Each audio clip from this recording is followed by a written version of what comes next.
그러므로 하나님의 백성에게는 한 쉼이 남아 있도다. 이것은 그분의 쉼 안으로 이미 들어온 사람은 하나님께서 자신의 일로부터 쉬신 것 같이 그도 또한 자기 일들로부터 쉬느니라. 그러므로 우리가 그 쉼 안으로 들어가도록 힘써야 하리니 이것은 어떤 사람도 믿지 않음의 그 동일한 본을 따라 넘어지지 아니하게 하려 함이라. 이는 하나님의 말씀은 살아있고 강력한 힘이 있어 어떤 양날선 검보다도 예리하여 사람의 영과 혼을 관절과 골수를 찔러 가르기까지 하고 마음의 생각들과 뜻하는 바들을 판별하시는 분이시니 그분의 눈앞에 밝히 드러나지 아니하는 피조물은 하나도 없고 오직 모든 것들이 우리와 관계 있는 그분의 눈앞에 벌거벗은 것 같이 다 드러나느니라. 우리에게 위대한 대제사장이 계시니 곧 하늘들로 올라가신 하나님의 아들 예수님이시라. 우리가 고백하던 바를 굳게 붙들어야 하리니 이는 우리에게 계신 대제사장께서는 우리의 약함을 몸소 경험하지 못하신 분이 아니요 모든 점에서 우리와 마찬가지로 유혹을 받으셨던 분이로되 죄는 없으신 분이시기 때문이라. 그러므로 우리가 긍휼을 얻고 필요할 때에 도우시는 은혜를 얻기 위하여 그 은혜의 보좌에 담대히 나아갈 것이니라. 아멘. 히브리서는 학자들이나 여러 사람들이 의견이 바울 사도가 쓰신 편지로 알고 있습니다.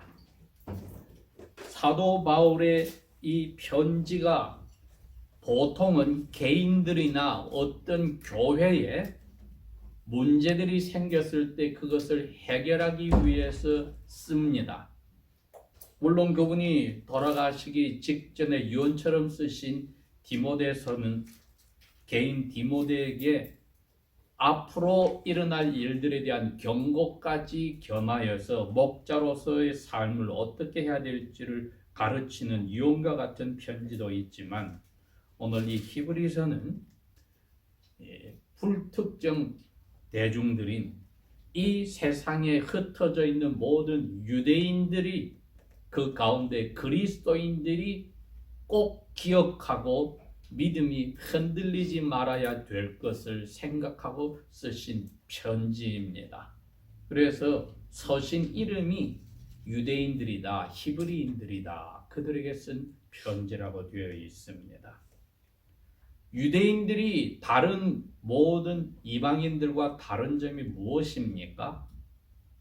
다른 이방인들과 유대인들은 하나님께서 달리 구별하여 놓았으니 그들이 나라를 시작할 때에 하나님이 그들에게 야훼라는 이름으로 그들의 신이 되어주고 그들이 지켜야 될 법, 계명을 그 시조인 모세를 통하여 준 데 있습니다. 그게 뚜렷한 이스라엘 나라와 다른 이방 민족의 차이였습니다. 그 모세를 통하여 받은 계명을 성경은 옛날 언약이라고 표현을 하였습니다. 그러면 새 언약도 있는 것이지요. 옛날 언약이라고 하는 것이 야훼와 이스라엘 백성이 시내산에서 모세를 그 중간에 중매인으로 하여서 맺은 약속이었습니다. 그런데 그 약속은 유대인들이 하나님 앞에 하나님의 명령을 지키겠다는 명령에 대한 순종의 약속이었습니다. 그러나 그들은 번번이 그 약속을 어기기 때문에 하나님께서는 그들의 약속 어긴 죄를 벌내리려고 날마다 아침 저녁으로 양을 잡아서 제사를 지내게 했습니다.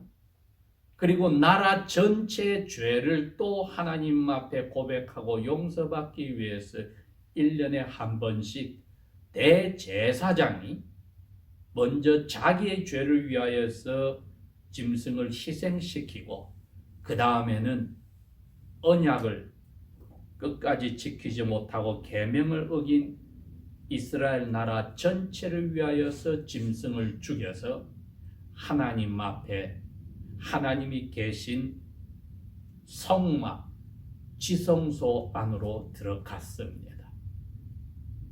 이 일을 계속하여 반복하여 왔다는 것은 옛날 만드신 언약이 사람을 죄 없이 만들 수 없다는 뜻이었습니다. 그렇기 때문에 그들의 죄를 두고 볼 수 없어서 벌을 내린 것이 나라가 세워진 지 약 500년이 지나서 오늘날 이락 땅인 그 당시 바벨론 왕조에게 포로로 잡혀가게 하였던 겁니다. 그 포로로 잡혀간 사람 중에 한 제사장을 야훼께서 불러서 선지자로 만들어 놓고 그 선지자를 통하여 계속하여 포로 생활 속에서도 야훼의 그 약속을 지키지 않는 사람들에게 경고를 주면서 또한 새로운 언약을 맺겠다고 약속을 해 주었습니다. 예를 들어 에스겔서 36장 26절에서 28절에 가면 이제 내가 때가 되면 너희들을 다시 이처럼 포로된 자리에서 돌이켜서 고향으로 돌아가게 하고 너희의 돌처럼 단단한 마음을 바꾸어서 어린애의 살결처럼 부드러운 새 마음을 넣어주겠다. 그리고 이 옛날 약속을 지키지 못하는 것과 다르게 너희들의 영에 나의 영을 부어주어서 내 약속을 지킬 수 있도록 해주겠다. 그 새 언약을 예언하였습니다. 유대인들이 그 후로 계속하여서 그 날을 기다리는 사람들이 많아졌습니다. 그럼에도 불구하고 야훼께서 약속하신 새 언약을 만드는 날을 기대하면서도 막상 그 새 언약을 약속하고 실천하려고 오신 나사렛 예수님이 오셨을 때 그분의 말을 믿지를 않았습니다. 히브리서 편지는 바로 그 부분을 이야기하는 겁니다. 다른 민족은 잘 모르는 이스라엘의 역사를 통하여서 유대인들은 야훼로부터 옛날 약속과 새 약속을 받았는데 옛날 약속을 유대인들이 실패했으니까 야훼께서 불쌍히 여겨 새 약속을 주셨는데 이 새 약속을 받으면은 너희들은 옛날 약속과 다르게 야훼의 마음을 기쁘게 하는 그러한 새 왕국의 백성이 될 것이라는 예언이었습니다. 예수님이 오셔서 그 일을 시작한 겁니다. 그러나 옛날 약속에 사로잡혀 있는 유대인들은 결국은 자기들의 지도자들과 함께 예수님을 십자가에 못 박아 죽이는 극악무도한 죄를 지었습니다.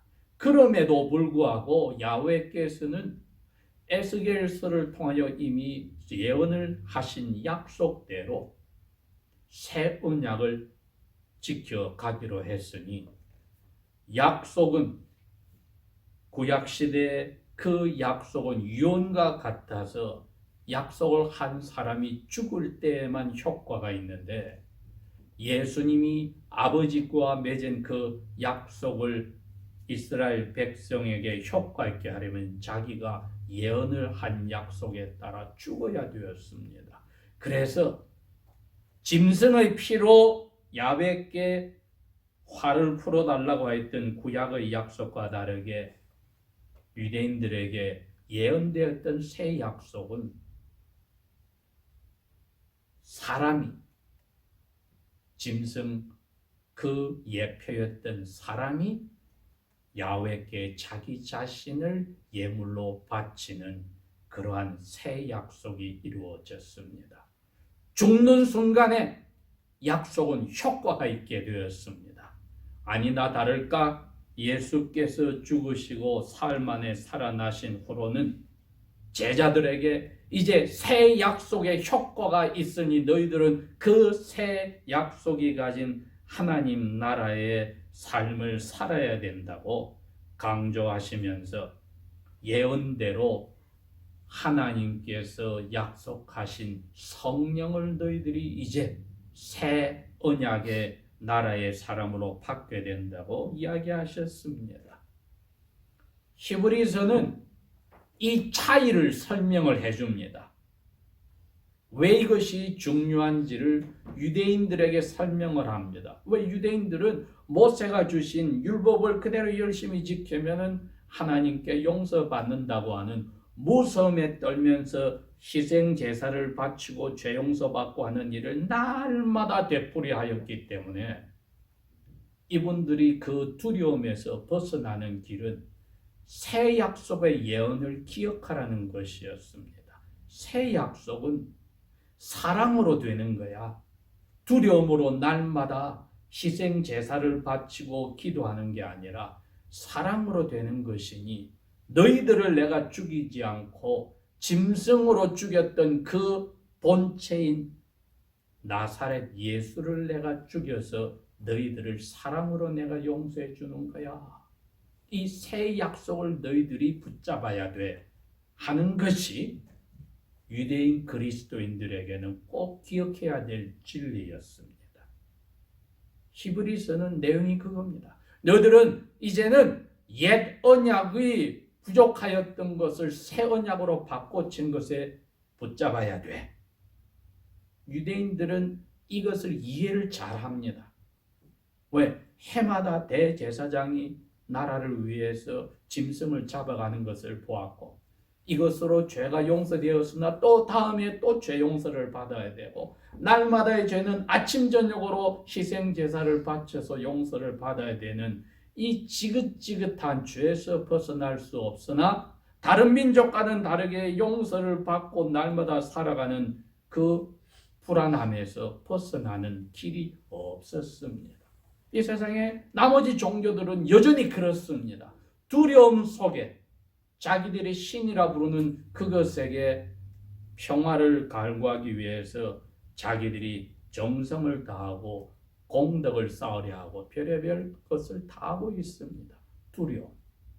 그런데 유대인들에게 예수님은 오셔서 이제 하나님은 너희들을 사랑으로 하신다. 예언한 대로 새 언약은 사랑의 결정체란 것을 보여주시는데 어느 정도 보여주시냐? 내가 이제는 대제사장이 되어서 양을 죽이지 않고 나 자신을 죽일 거야. 그러면은 더 이상 대제사장처럼 어린 양을 날마다 죽이고 1년에 한 번씩 너희들을 위해서 죽이는 일은 사라져. 이게 한 번으로 영원히 끝나는 거야. 그러면 너희들은 이제 하나님 앞에 올 때는 새 언약 속에서 하나님의 뜻을 알고 사랑하고 하나님의 명령을 순종하려는 마음으로 오게 되는 새로운 언약의 백성들이 되는 거야. 이걸 내가 아버지께 약속받은 성령을 통해서 해줄 거다.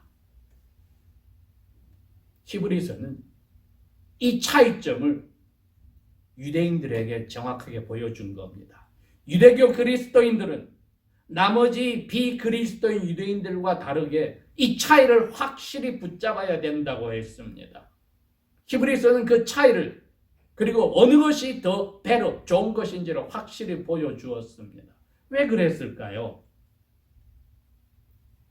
그들이 살던 시대가 그랬습니다. 전 세계에 흩어져 있지만 로마 제국의 간섭을 받고 그리스도인들만이 핍박을 받을 시기가 많았기 때문에 히브리서에 구체적으로 설명이 되어 있습니다. 너희들이 예수 그리스도를 믿는 것 때문에 어떤 사람은 감옥에 잡혀가고 어떤 사람은 재산을 다 빼앗기고 어떤 사람은 재산을 빼앗기지도 않고 감옥에 들어가지 않았지만은 재산 빼앗기고 감옥에 들어간 사람들을 위해서 자기의 것을 희생해서 그분들을 도와주고 이렇게 해서 어려운 자리에 있지 않느냐. 그렇지만 너희들을 사랑하기로 작정하신 새 언약의 하나님은 그 아들 예수 그리스도를 통해서 너희들을 하나님의 나라의 새 나라의 백성으로 붙들었는데 너희들이 거기 쉬러 들어가야 되지 않겠느냐. 내가 너희 조상들에게 가나안 땅이 쉬는 땅이라고 이집트에서 노예 살던 것을 풀어서 데리고 갔는데 내 말을 믿지를 않았어. 눈앞에 보이는 것이 겁이 나서 내 말을 믿지를 않고 불순종해서 내가 그들에게 좋은 소식으로 약속의 땅으로 들어가라. 400년 전에 너희 조상에게 말한 아브라함과 이삭과 야곱에게 말한 이 좋은 땅 너희들이 지금 공짜로 들어가는 거야. 자유시민으로 들어가는 거야. 그런데 그 땅에 살고 있는 원수들이 너무 무서워서 너희들이 내 말을 믿지 않았어. 내가 준 그 좋은 말, 히브리서는 복음이라고 했습니다. 4장 시작에. 내가 복음을 주었는데 너희들이 불순종해서 겁이 나서. 그래서 너희들 불순종의 벌로서 내가 40년 동안 사막에서 돌다가 다 죽게 하였단 말이다. 그런데 이제는 너희들의 재산도 빼앗길 수 있고 감옥에도 잡혀갈 수 있는 이 박해가 올 때에 성경 말씀에 구약에 어떤 일이 벌어진지를 잘 생각해봐. 내 말이 그때나 지금이나 똑같아. 너희들의 마음을 쪼개고 골수를 쪼개고 너희들 생각을 내가 꿰뚫어보고 있어. 그때 너희 조상처럼 너희들이 이제도 어려운 일이 생겼다고 눈에 보이는 것 때문에 겁이 나서 내 말을 믿지 않을래? 이 유혹이 너희들에게 다가온단 말이야. 그러니까 내 말을 불순종하고 싶어하는 눈에 보이는 유혹들이 두려움들이 와서 거기에 그냥 너 목숨 건지려고 내 말을 부정하는 유혹이 너희들에게 올 때에 내 말에 불순종할래? 아니면 순종할래? 이것을 지금 제시하는 겁니다. 히브리서 4장은 그 제시를 하는 겁니다. 너희들이 지금 위험한 자리에 들어가는데 내 말에 순종하면 위험한 자리에 들어가더라도 새하늘과 새 땅의 안식에 들어가는 것은 확실하고 눈에 보이는 겁나는 것 때문에 내 말에 불순종하면 광야에서 40년 동안 죽었던 너희 조상처럼 너희들도 약속의 땅에 쉬러 가지 못해. 순종하는 사람만 그 쉬는 자리로 가는 거야. 그 이야기를 오늘 예수님께서 성령님을 통하여 바울의 입으로 이야기를 하신 겁니다. 하나님의 백성에게는 쉬는 때가 있다. 하나님은 죄짓기 전에 아담과 그의 아내에게도 일주일에 한 번씩 하나님의 날을 만들어서 쉬게 하였습니다. 사람으로 사는 한은 일하고 쉬고 하는 그 순서를 바꿔서는 되지 않는다. 너희들은 피조물이란 것을 가르쳐 주시는 것이었습니다. 그런데 죄를 짓고 나서는 이제 쉬지 않으면 사람 구실을 할 수 없게 하나님께서 맡기신 일을 할 수 없게 되어 있었기 때문에 쉬는 것은 필요했는데 하나님이 이 쳇바퀴 도는 이 주기적인 쉼이 사라지고 나의 쉼에 너희들을 내가 데려갈 때가 올 것이니 그때를 생각하여라. 예수가 사람으로 와서 너희들처럼 일주일에 한 번씩 쉬면서 앞으로 영원히 쉴 것을 훈련하여 죽기까지 순종한 것 기억하느냐? 유혹이 얼마나 눈에 보이게 많았느냐? 그러나 예수가 날선 검처럼 자기의 영혼과 골수와 모든 것을 쪼개고 마음을 쪼개는 내 말씀에 순종하여 죽기까지 순종하여서 지금 하늘들이 나한테 와서 쉬고 있어. 그 예수가 너희들에게 쉴 수 있다고 약속한 그것, 너희들도 말씀에 순종하는 그것을 떠나서는 불가능해. 그런데 너희들이 너무 약하잖아. 그래서 예수가 내 옆에서 너희들을 대신하여 제사장이 1년에 한 번씩 백성을 위하여서 대제사장이 희생증거를 바치고 기도하듯이 밤낮으로 너희들을 대신하여 자기가 기도를 해. 그러면서 나에게 내가 양 대신에 스스로 희생하여 아버지의 화를 풀었으니 이 사람들에게 필요한 죄 용서하는 사랑, 자비도 베푸시고 날마다 살아나가는 은혜도 베풀어 주십시오. 꼭 기도를 하는 거야. 이것을 성령께서 바울을 통하여 오늘 아버지의 마음을 전해 주었습니다. 14절에 우리에게 위대하신 대제사장이 계시니 곧 하늘들로 올라가신 하나님의 아들 예수님이시라. 우리가 고백하는 바를 유혹에 빠져서 배반하지 않고 굳게 붙들어야 하리니 왜냐하면 우리를 위해서 계신 대제사장께서는 우리가 얼마나 나약하고 잘 죄로 넘어지는지를 몸소 느끼지 못하는, 경험하지 못한 분이 아니다. 유혹이 날마다 있었다, 예수님도. 그런데 모든 점에서 우리와 똑같이 유혹을 받고 살았지만은 죄를 짓지 않고 견디신 분이다. 이분이 대제사장으로 아버지 옆에서 제가 저 자리에 있어 봐서 압니다. 저 히브리 그리스도인들이 얼마나 어려운 자리에서 지금 스트러글하고 갈등을 가지고 있는지를 압니다. 아버지여, 저들의 저 약한 것을 용서하시고 죄를 덮으시고 다시 새하늘과 새 땅으로 그 쉬는 날이 올 때까지 견디게 도와주십시오 하고 예수님께서 대신하여 기도한다고 했습니다. 이것을 유대인 그리스도인들에게 가르쳐 줍니다. 그래서 16절에 그럽니다.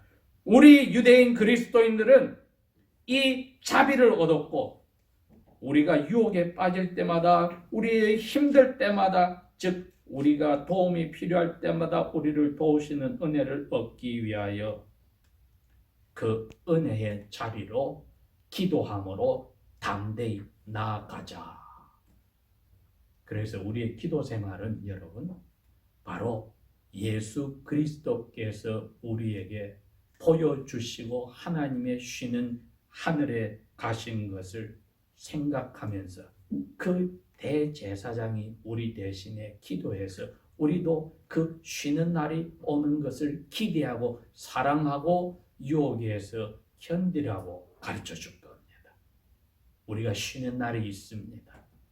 나이 어릴 때는 몰랐을지라도 나이가 들면서 시근이 들었다 말은 그만큼 고통과 어려움이 크고 자기의 책임이란 것이 이제는 못 모르고 즐겼던 자녀로서의 특권이 점점 사라지고 개인으로서의 책임을 깨닫게 될 때 다가오는 살아갈 때 힘든 부분이 신앙인으로서 더욱더 유혹 속에 들어갈 때 힘든 부분이 올 때 기억해야 됩니다.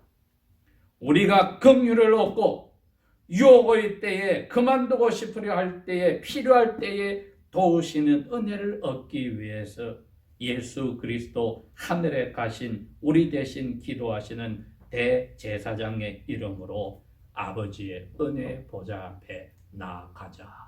쉬는 날을 간절히 기다리면서 하루 종일 열심히 일하고 공부한 사람은 쉬는 시간이 그리운 것이니 우리 쉬는 그날을, 그 시각을, 그때를 생각하며 담대히 기도하며 날마다 은혜의 보좌로 나아가자. 기도합시다. 오늘이라고 하는 때에 다시 하나님의 말씀이 우리에게 찾아오신 은혜를 감사합니다. 순종할 수 있는 성령의 감화를 감사를 드립니다. 이제는 새하늘과 새 땅에서 쉬는 날을 생각하며 날마다 죽기까지 말씀에 순종하신 예수님의 주신 영으로 주신 말씀에 순종하여 살도록 도와주십시오. 유혹 속에 저희들이 넘어지더라도 예수께서 대제사장의 기도를 통하여 긍휼과 또한 은혜를 아버지께서 저희들에게 베풀어 주실 줄 믿으니 주님의 이름으로 담대히 나아갑니다. 아버지여, 그날이 올 때까지 약속하신 쉼을 저희들이 받을 때까지 함께하여 주십시오. 예수님 이름으로 감사 기도합니다. 아멘.